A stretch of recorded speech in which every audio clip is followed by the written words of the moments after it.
Hello and welcome to Newsround, a recap of top stories made headlines during the week coming up.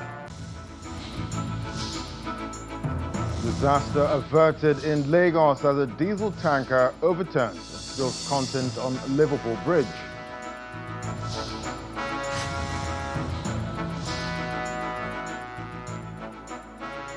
And the Federal High Court fixes January 22nd for Moyele Sowore's trial in President Tinubu's defamation case.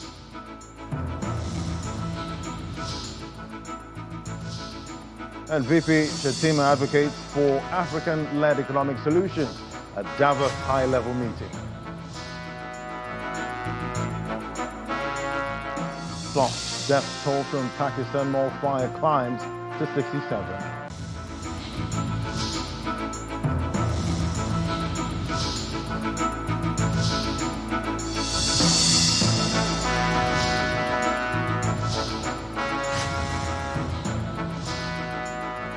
Our Newsround begins with a disaster which was averted earlier this week after a diesel-laden tanker fell and spilled its contents on the Liverpool Bridge in Apapa area of Lagos State. The incident sparked panic as residents converged on the scene to scoop the spilled product. Residents of Apapa in Lagos State scrambling to scoop diesel after a tanker fell on the Liverpool Bridge, spilling its highly flammable content onto the road. Despite warnings of the possible dangers of such activities in the past by relevant government agencies, the residents showed little concern for their lives. Minutes after the spill, security operatives, emergency responders, and safety officials arrived at the scene to contain the leakage and prevent a possible disaster. For safety reasons, the road leading to the top of the bridge was cordoned off, bringing vehicular movement to a halt.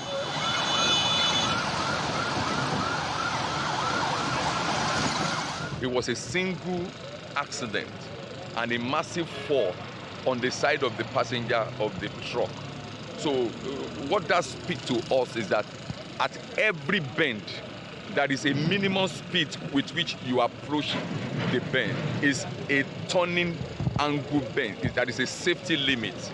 It is good for the good people of Lagos State to know that at every bend, there is a speed limit that will sustain your safety. So this very driver did not maintain that safety speed limit. I cannot go and evacuate the market. It's a function of the local government, the state government, and the federal government to enforce. Imagine if it was a PMS truck, nothing less than 100, 200 lives would have been lost today. But thank be to God, this is a red flag to the authority to look inward to what they can do to help resettle the market people here. As I speak to you, the product spilling here goes down to the market, which is not very, very good. We are talking of a possible possibility of fire outbreak, which we want to prevent. After more than 3 hours of coordinated efforts, the situation was brought under control as the tanker was eventually removed from the road.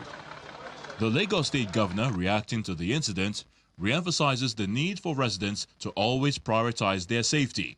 There was a fuel tanker on Apapa that had to spill and was dropping fuel right down under the bridge, and we saw over 100 people scooping fuel.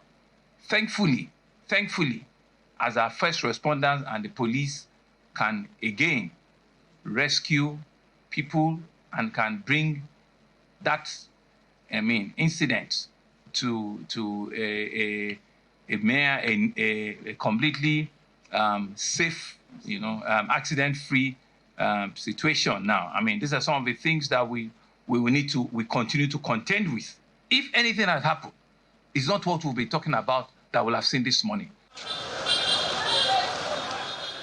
The incident once again highlights the dangers of fuel scooping, which has in the past led to deadly explosions across different parts of the country, claiming many lives.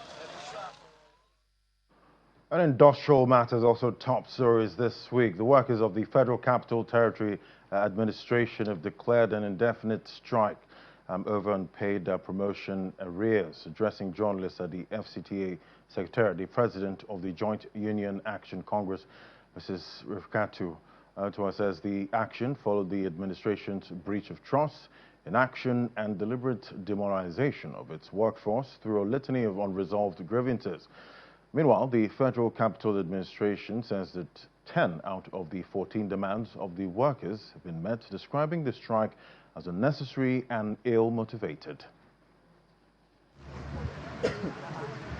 This is the Federal Capital Development Authority complex, which houses most of the agencies under the Ministry of the FCT. Workers under the ministry have shut down government activities over unpaid promotion arrears, among other labor issues.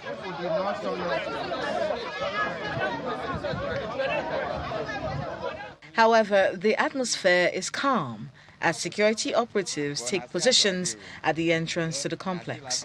The workers under the Joint Union Action Congress are demanding payment of outstanding promotion arrears and wage awards, conduct and release of stalled promotion exercises, cessation of service extensions for retired directors and permanent secretaries, remittance of pension contributions and National Housing Fund deductions, addressing the mass failure, reportedly 77.5% in the 2024 promotion examinations. We called their attention to it, but nothing was done. And before we know it, they gave us a 22.5% success rate. And we know that we are not done in the FCT, and we know that this is not what should be. So it's part of our agitation. The strike follows the expiration of a 7-day ultimatum issued on January the 7th, 2026 by the workers. They're insisting that all workers should stay away from work across the 6 area councils. Before now, we have had meetings with the DSS who are fronting for the security. And you know, FCT is volatile right now. The elections for the area councils are by the corner. So many people are having their agitations. And so we don't even want staff to come to work. For we that are here are representative of the staff, and we want it as peaceful as possible. Meanwhile, the FCT administration clarifies that most of the workers' demands have been met. A statement issued by the Senior Special Assistant to the FCT Minister, Mr. Lere Olayinka, states that 10 out of the 14 demands of the workers that are on strike have been met. The statement describes the strike as unnecessary, ill-motivated, and aiming at achieving other purposes. The workers are insisting that they will continue the industrial action until their demands are met. And 2 major unions in the power sector, the Senior Staff Association of Electricity and Allied Companies and the National Union of Electricity Employees, have declared an indefinite strike at the Kano Electricity Distribution Company, KEDCO, over unsettled workers' entitlement. The action came after the expiration of a midnight ultimatum given to the management to clear accumulated arrears owed to staff.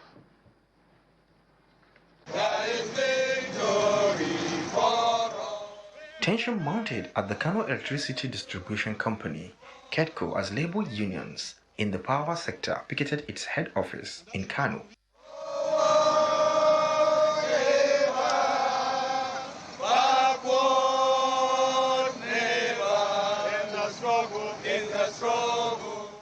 Following the expiration of the midnight deadline, the Senior Staff Association of Electricity and Allied Companies and the National Union of Electricity Employees announced a total withdrawal of services across the company. The unions say talks with management broke down over 3 different categories of unpaid arrears, which they claim have remained unsettled despite repeated agreements.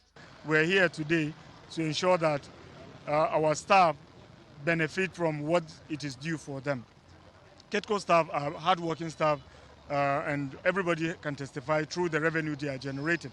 So they deserve some level of respect by giving them what is meant for them. Remittance of pension, we talk about conducive working environment, we talk about the 13 months, we talk about so many things. So all we are asking is let them comply to the previous agreement, because we had the agreement. We are not asking for a new agreement. We are only asking for compliance. The labor leaders maintain that management's inability to pay workers their due entitlements by Tuesday, January 20th, forced them to embark on a total withdrawal of services. We have only staff welfare problem, and this management, we call their attention for them to at least listen to our demand, but they refuse to listen to our demand. We exercise our patience. We call their attention for them to at least let them settle some benefit of the staff welfare, but to no avail.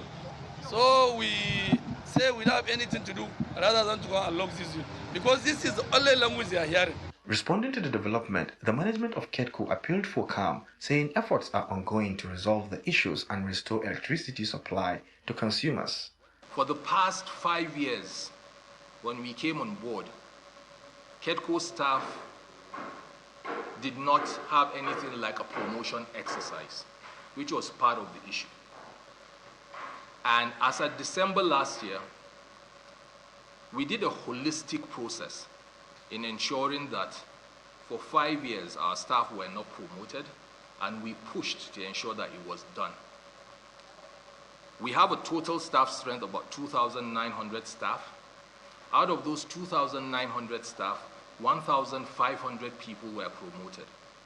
The strike action is expected to disrupt power supply across Kano and other areas served by KEDCO if the stalemate persists.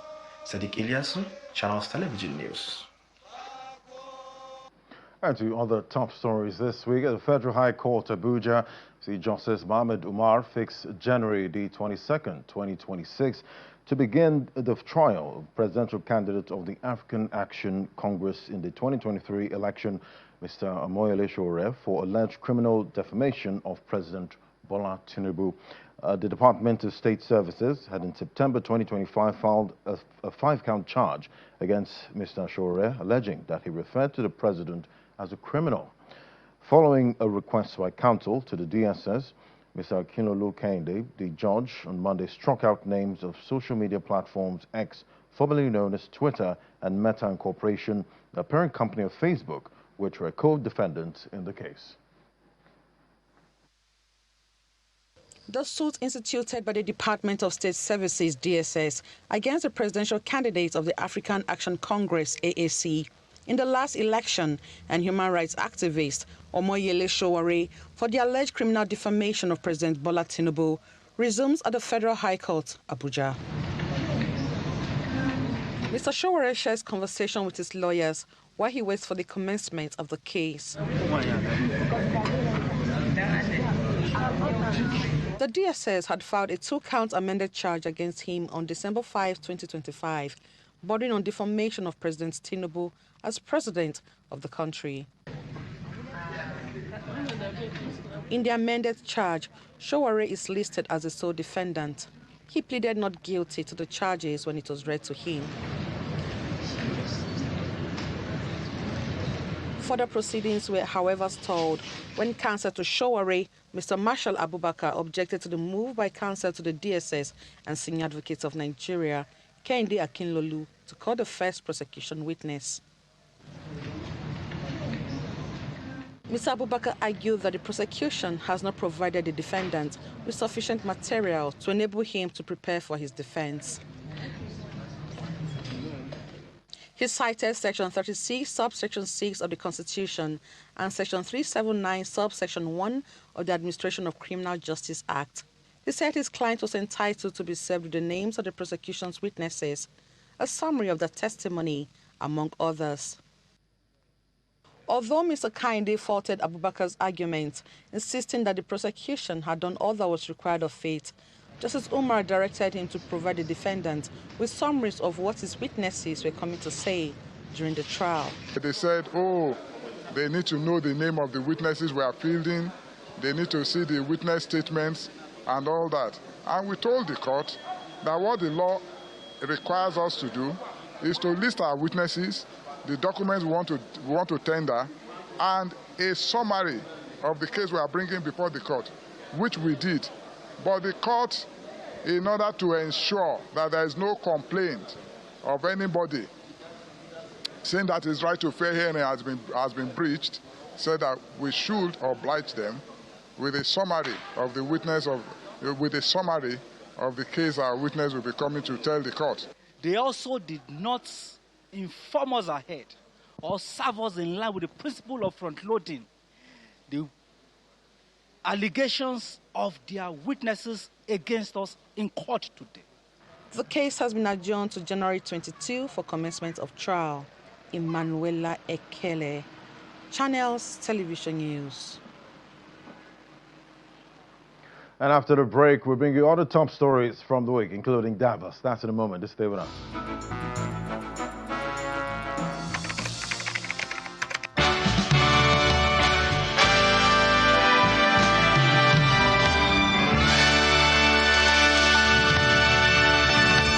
Earlier this week, all eyes was in Davos, and we see Vice President Kashim Shettima at a week-long meeting advocated for homegrown solutions to Africa's economic problems, emphasizing innovative approach for growth, development and prosperity on the continent. The Vice President gave the advice during a high-level Accra Reset Initiative meeting held on the sidelines of the concluded 2026 World Economic Forum annual meeting in Davos, Switzerland.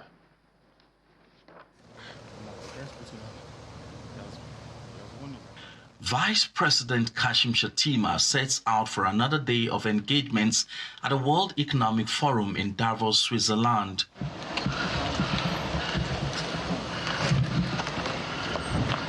This time he's attending a high-level Accra Reset Initiative meeting.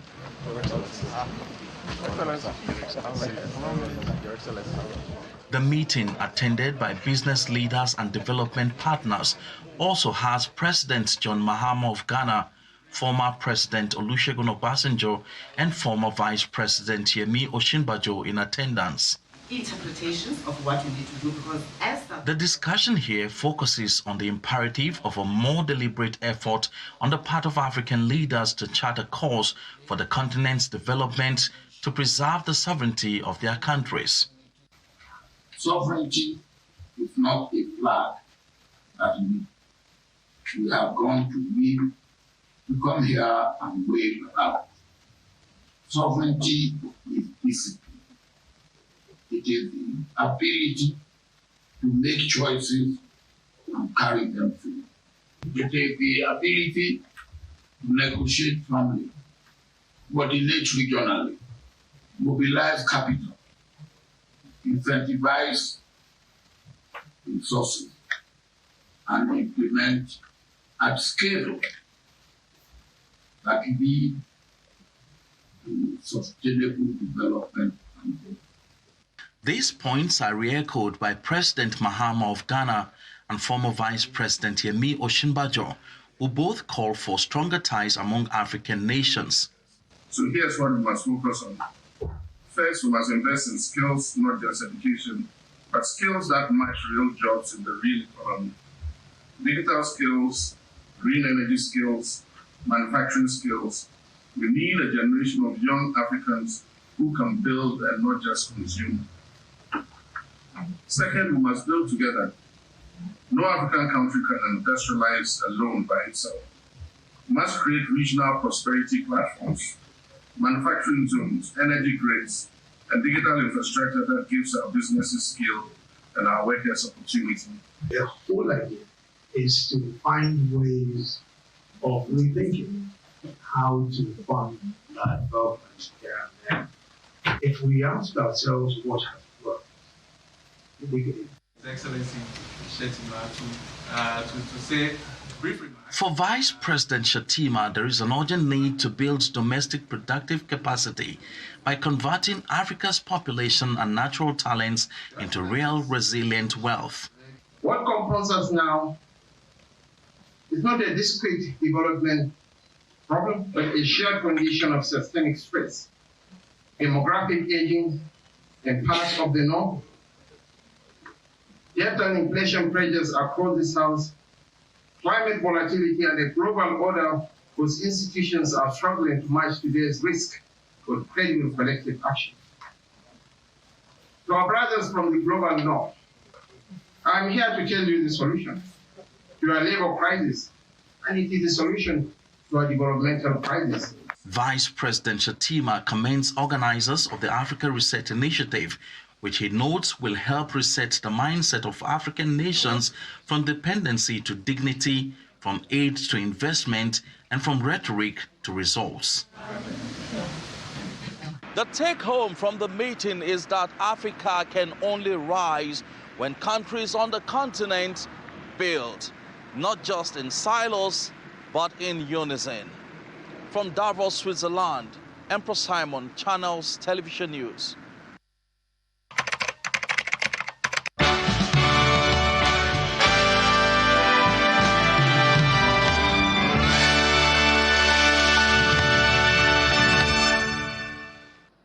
Also towards the later part of the week, election monitoring body Younger Africa called for the National Assembly to conclude the passage of the electoral bill before the end of January to provide a legal framework for the 2027 general election.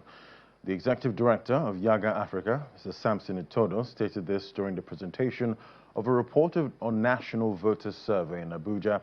According to the report, 77% of adult Nigerians have the intention to vote in the 2027 general election, signaling high interest in participation, which is considered a reflection of continued interest in democratic participation.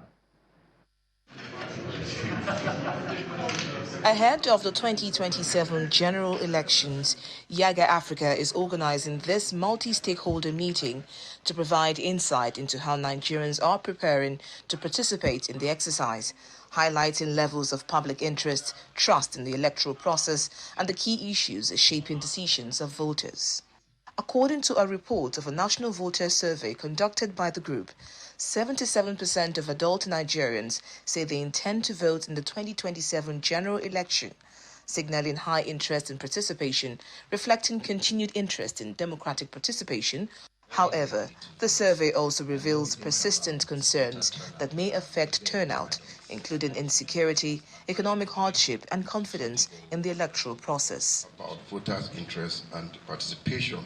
Analysts advocate increased voter education, improved election security, and the greater transparency to boost public trust and encourage higher voter turnout. Democracy delivers if citizens actively participate in the electoral process and be assured that their votes will count in the overall result. It also becomes critical for stakeholders to ensure the integrity of the electoral process. Election devoid of integrity is a charade. The Independent National Electoral Commission reaffirms the commitment to ensuring that early groundwork required for the 2027 general elections is adequately addressed. INEC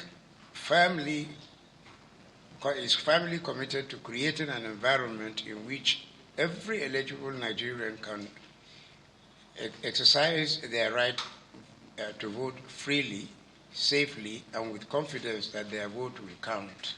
For that to be possible, the Executive Director of Younger Africa, Mr. Samson Itodo, is calling on the National Assembly to conclude the passage of the electoral bill before the end of January to provide the legal framework for the exercise. A lot of actions need to be taken by whether it's INEC, whether it's the security agencies, and other institutions to continue to build trust, because this distrust is palpable, you can feel it, and it exists. And if we are going to, inspire trust and confidence, then it has to be seen not just in words, but in action. As political activities intensify nationwide, analysts say sustained voter education and improved security will be critical in translating voter intention into actual participation on Election Day. Also top this week, President Bola Tinubu charged the newly sworn-in chairmen and commissioners of the Federal Character Commission to uphold the peace and stability of the nation by being fair and just in their service. The president said this after the chairman, Ayo Omidura, the commissioners were sworn in and admonished them to seek ways of contributing to the growth and advancement of the country. The chairman-designate and 37 commissioner-designates of the Federal Character Commission are here in the council chamber of the State House for their swearing-in ceremony. Also in attendance are top government officials. The arrival of the president signals the beginning of the ceremony. It's then time for the oath-taking ceremony.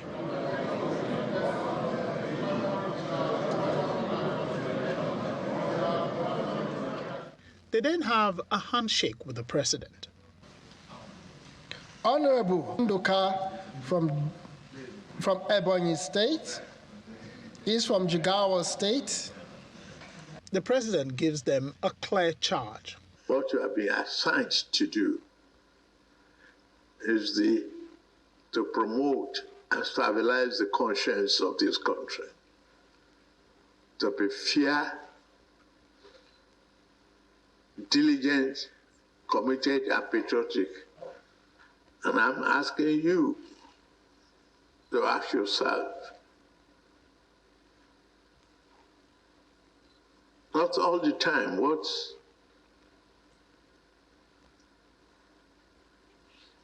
can this country do for you, but what you can do for the country to make it greater. Speaking after the ceremony, the chairman said their assignment is clear. It's just to remind us of what the Act has mandated us to do, and we are fully ready to do it. By the grace of God, at the end of this tenure, every Nigerian will own Nigeria. She promised that they will work to promote the strength of the country's diversity and rekindle the hope and aspirations of Nigerians. Lanre Lasisi, Channels Television News. And to another top story outside our shores now, we see police in Pakistan.